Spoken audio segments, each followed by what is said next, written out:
말씀 찾도록 하겠습니다. 말씀은 창세기 40장 1절에서 3절 말씀입니다. 창세기 40장 1절에서 3절 말씀 다 찾으셨으면 제가 낭독하겠습니다.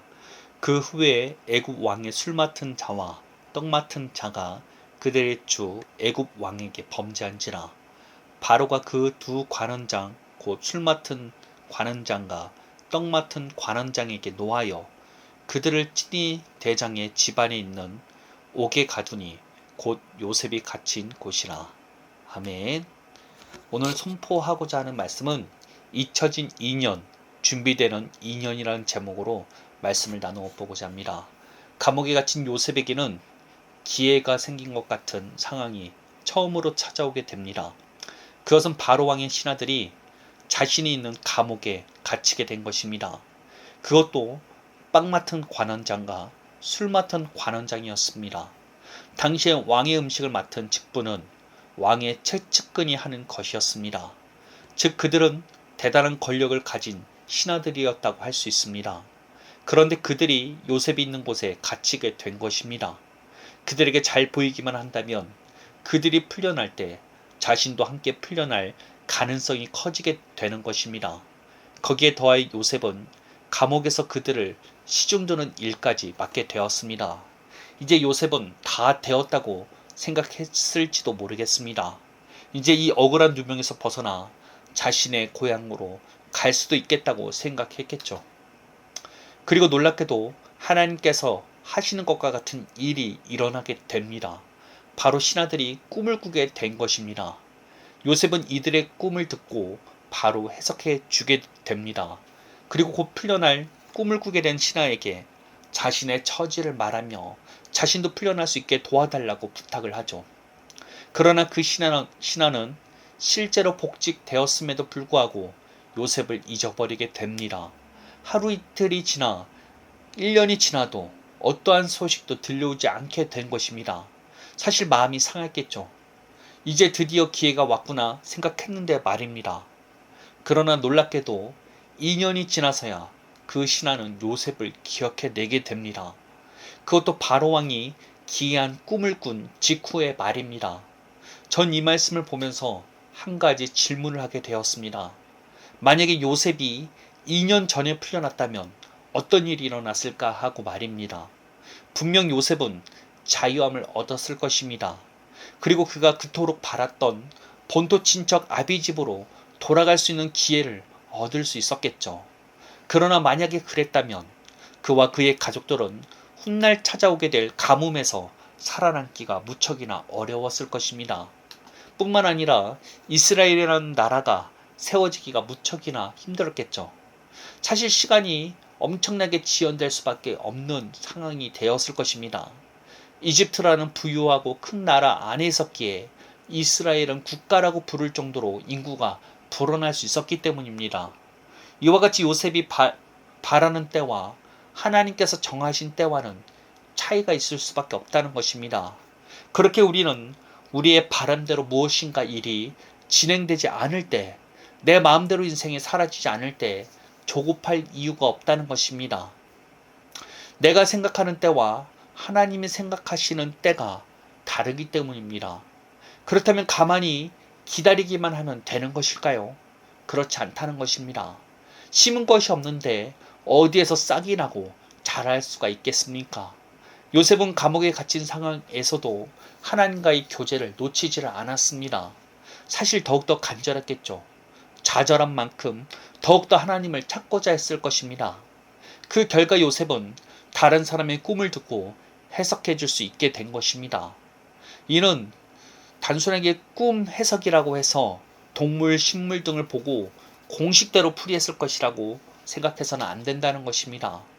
사실 요셉이 감옥에서 어떻게 해몽에 관한 책을 읽을 수 있겠으며 그러한 공식적인 풀이는 이방신을 섬기는 자들이나 행하는 것입니다.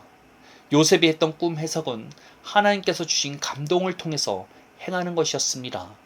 꿈을 꾸거나 꿈 이야기를 듣게 되면 꿈 해석을 받게 되는 경우들이 있습니다. 그것이 감동으로 찾아오게 되는 것입니다. 어떻게 보면 자연스럽게 알아지는 것과 같이 말입니다. 이는 하나님의 음성이라고 할 수 있습니다.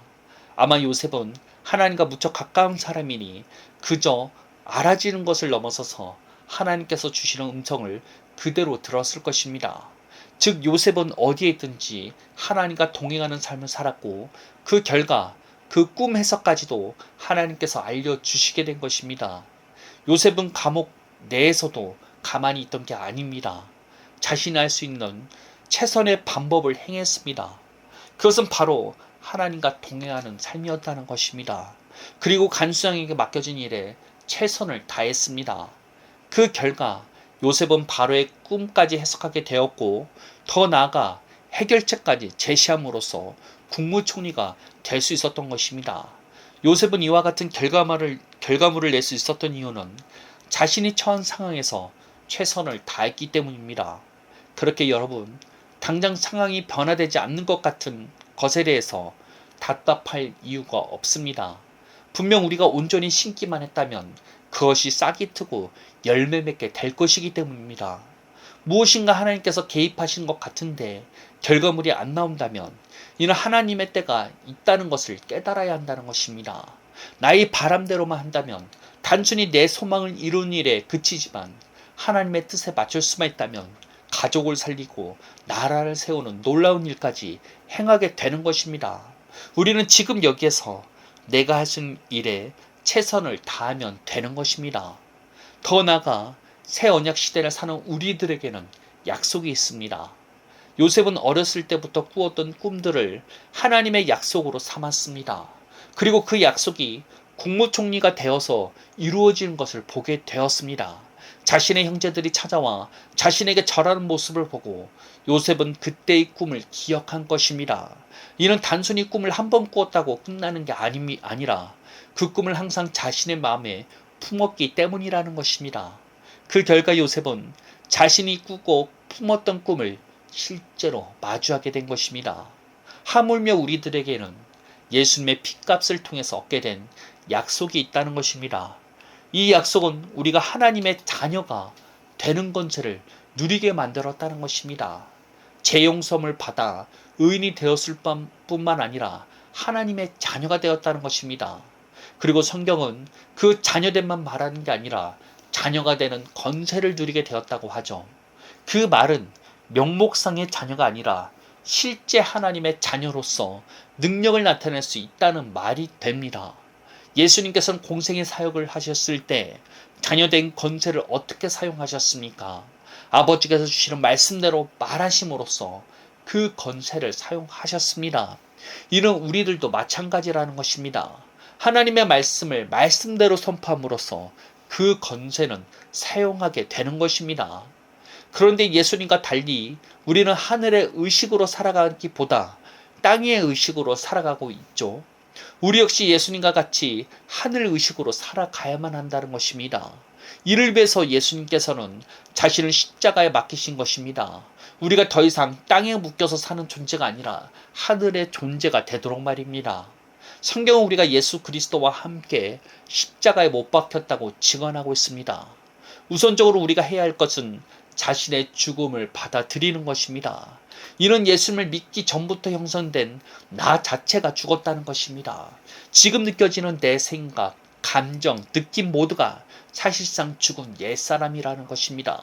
이 사실을 받아들이고 날마다 자기 자신을 부인하는 것입니다. 그리고 자기 자신이 말씀으로 새롭게 태어났음을 깨닫고 말씀대로 자기 자신을 주장하기 시작하는 것입니다. 이게 하나님의 자녀로서 권세를 가장 먼저 사용해야 할 부분입니다. 말씀대로 말함으로써 자기 자신을 새롭게 창조해내야 하는 것입니다. 자기 자신이 누구인지 말함으로써 하늘 의식으로 바꾸는 과정이 필요하다는 것입니다.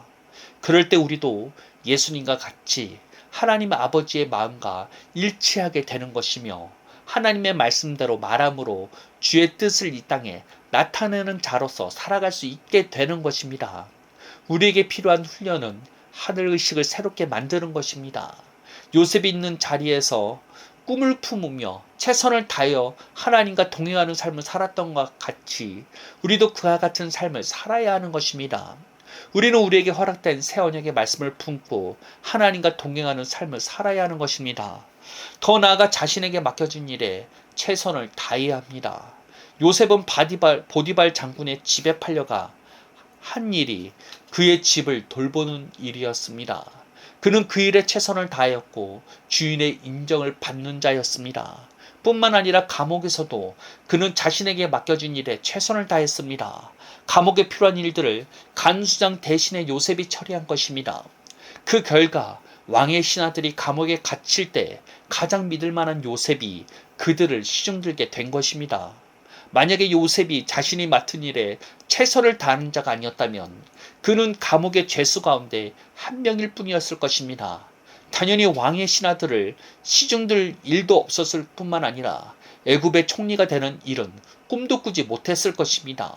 그는 자신에게 맡겨진 일에 최선을 다하였고 그 결과 애굽의 국무총리의 위치까지 가게 된 것입니다.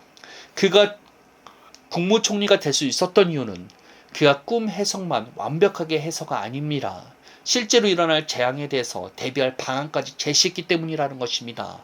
그는 자신에게 맡겨진 일에 최선을 다하였기에 종들을 부리는 자에서 나라를 운영하는 위치까지 올라서게 된 것입니다. 그렇게 우리는 우리에게 맡겨진 일이 무척이나 사소해 보이고 별거 아닌 것 같아도 최선을 다해서 수행해 내야 하는 것입니다. 그래야만 우리는 알지 못하지만 하나님의 때에 하나님께서 계획하셨던 일들이 우리의 삶에 나타나게 되어 있다는 것입니다. 요셉이 걸었던 그 길을 걸으시길 바랍니다. 꿈을 한번 꾼 것으로 끝내는 것이 아닌 항상 마음에 품었던 것처럼 우리에게 허락된 새 언약을 마음에 품을 뿐만 아니라 우리는 더 나아가 말씀을 통해 의식까지 새롭게 만들어야 하는 것입니다. 어디에 있든지 하나님과 동행하는 삶을 살았던 요셉과 같이 늘 하나님과 교제하며 그분의 인도함을 받고자 하는 삶을 살아야 하는 것입니다. 마지막으로 요셉이 자신에게 맡겨진 일에 최선을 다했던 것처럼 우리를 역시 사소해 보일지라도 자신에게 맡겨진 일에 최선을 다해야 하는 것입니다. 그럴 때 하나님의 때가 되었을 때 하나님께서 하시는 일들이 우리의 삶에 나타나기 시작할 것입니다. 당장 상황이 바뀌지 않는다고 좌절하지 마시길 바랍니다. 하나님께서 하신 일들을 기대하시며 심으시길 바랍니다. 말씀을 심으시고 하나님과의 관계를 심으시며 삶에 최선을 다하시길 바랍니다. 이 모든 것들이 반드시 싹이 터 열매 맺는 일들이 여러분들의 삶에 찾아오게 될 것입니다. 인내함으로 승리하시길 바랍니다. 인내하심으로써 주의 뜻을 나타내는 자들이 되시기를 예수님의 이름으로 축복하겠습니다. 기도하겠습니다.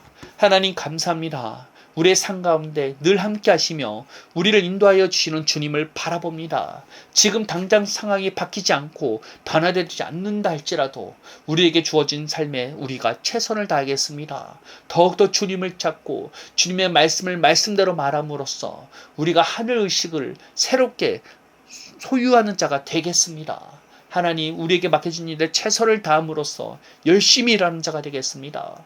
주님 임하시고 함께 하셔서 그 하나님의 때를 반드시 경험할 수 있는 우리를 낼 수 있도록 우리를 이끌어 가주옵소서. 늘 함께 하시며 동행하여 주시는 주님께 감사드리며 예수님의 이름으로 기도합니다. 아멘.